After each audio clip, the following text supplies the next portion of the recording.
Live from Fargo and serving you on TV, online, and on the go. This is Valley News Live at 10. I knew not to open it and that you guys would investigate it. You would get to the bottom of it and you would have some answers for me. A warning tonight. Beware of scammers using COVID-19 to prey on unsuspecting victims. A Fargo man reached out to our whistleblower hotline after he says he got a sketchy text message regarding his COVID-19 test results. Valley News team's Courtney Lockie did some digging to see if it's legitimate. The scam is old, but the angle is new. Fraudsters using COVID-19 to hook people, and they're falling for it at record numbers. I received a text that said, please click the link below to view your COVID-19 test results. You will need to enter your date of birth to see your results. Scammers claiming they have your COVID-19 test results. But really, they just want your information and your money. The scary part is, Nathan Pullen says these texts seem legit. The Federal Trade Commission says they've received over 50,000 complaints since the start of the pandemic, adding these scammers have taken more than $74 million. The weird thing is I have been tested for COVID. I've been tested 4 or 5 times, but I haven't been tested for over 2 months. The red flags went off immediately. Red flags kept Pullen from handing out his information. I remember when I was up at the Fargo Dome, one of the people from the U.S. Army, I think it was from the National Guard, they said, we will call you with your results. We will not email them to you. We will not text them to you. But he says these scammers were able to get information from his mom. You could hear the frustration in her voice. If you're unsure whether the call or text is a scam, you should contact your testing provider directly. And like Pullen says, listen to your gut and don't be afraid to call for help. In Fargo, Courtney Lockie, Valley News Live.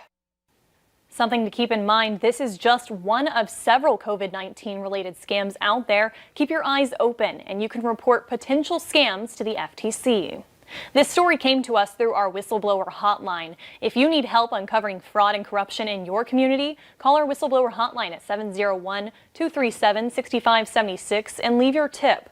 A member of our investigative team will get on the case and go to work to expose the truth. 2 people died after a crash between a car and motorcycle last night in Fargo. It happened around 10:20 p.m. in the 700 block of 14th Street North. Fargo police say no further information will be released at this time. Stick with Valley News Live for updates. 2 people are in custody after leading officials on a high-speed chase this afternoon. Around 2:30, the Moorhead Police Department received a report of 2 juveniles that escaped from the Juvenile Detention Center. A short time later, 2 people matching their description were seen getting into a Clay County fleet vehicle and leaving down 9th Street North. Officials found the stolen vehicle and tried to pull them over. They sped off down Interstate 94, reaching speeds of up to 100 miles per hour. After the use of stop sticks and a pit maneuver, the chase came to an end at 4th Avenue and 2nd Street Southeast in Barnesville. Both people were taken into custody. Bismarck police are looking for the person who fired a gun out of a car window early this morning. It happened just after 3:30 a.m. on South 3rd Street. Witnesses told police a car drove by and someone fired a shot out of the car. No one was hurt and police say there wasn't any damage. They are still investigating and looking for the shooter. We have updated numbers on COVID-19. Minnesota is reporting another 754 confirmed cases of COVID-19, along with 7 new deaths linked to the illness. In total, 1,706 deaths have been attributed to the disease.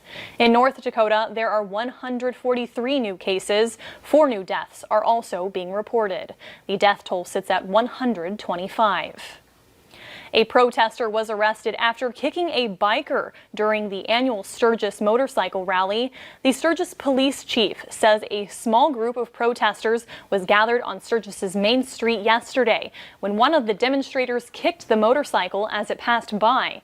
The protester, a man from Rapid City, South Dakota, was arrested for disorderly conduct. No one was hurt. Officials say, among other things, the protesters were demonstrating against the decision not to shut down South Dakota during the coronavirus pandemic, and that the Sturgis Rally was still being held. Overall, authorities say attendance was down and say the support for law enforcement was incredible. It's almost overwhelming, the amount of people that are positive towards law enforcement. They're coming up to our guys and gals and they're asking, hey, can I get you a water?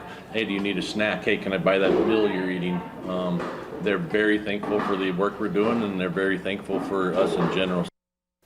The 80th Sturgis Motorcycle Rally began August 7th and wrapped up today.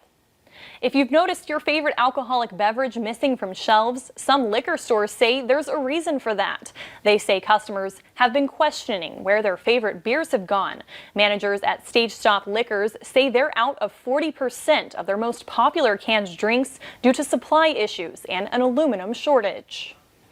And a lot of distributors are running low because they're not producing enough because of the pandemic, because a lot of places were shut down. So it's hard to catch back up, and then the aluminum comes from China, so we're having a hard time getting that produced as well. She says it's been hard to get their hands on any 16-ounce canned alcoholic beverages. The North Dakota 9/11 Memorial Stair Climb has been canceled because of the coronavirus. In recent years, North Dakota firefighters would climb the stairs at the state capitol in honor of the men and women who died during 9/11. The stair climb funds the National Fallen Firefighter Foundation, which provides support to families and fallen firefighters.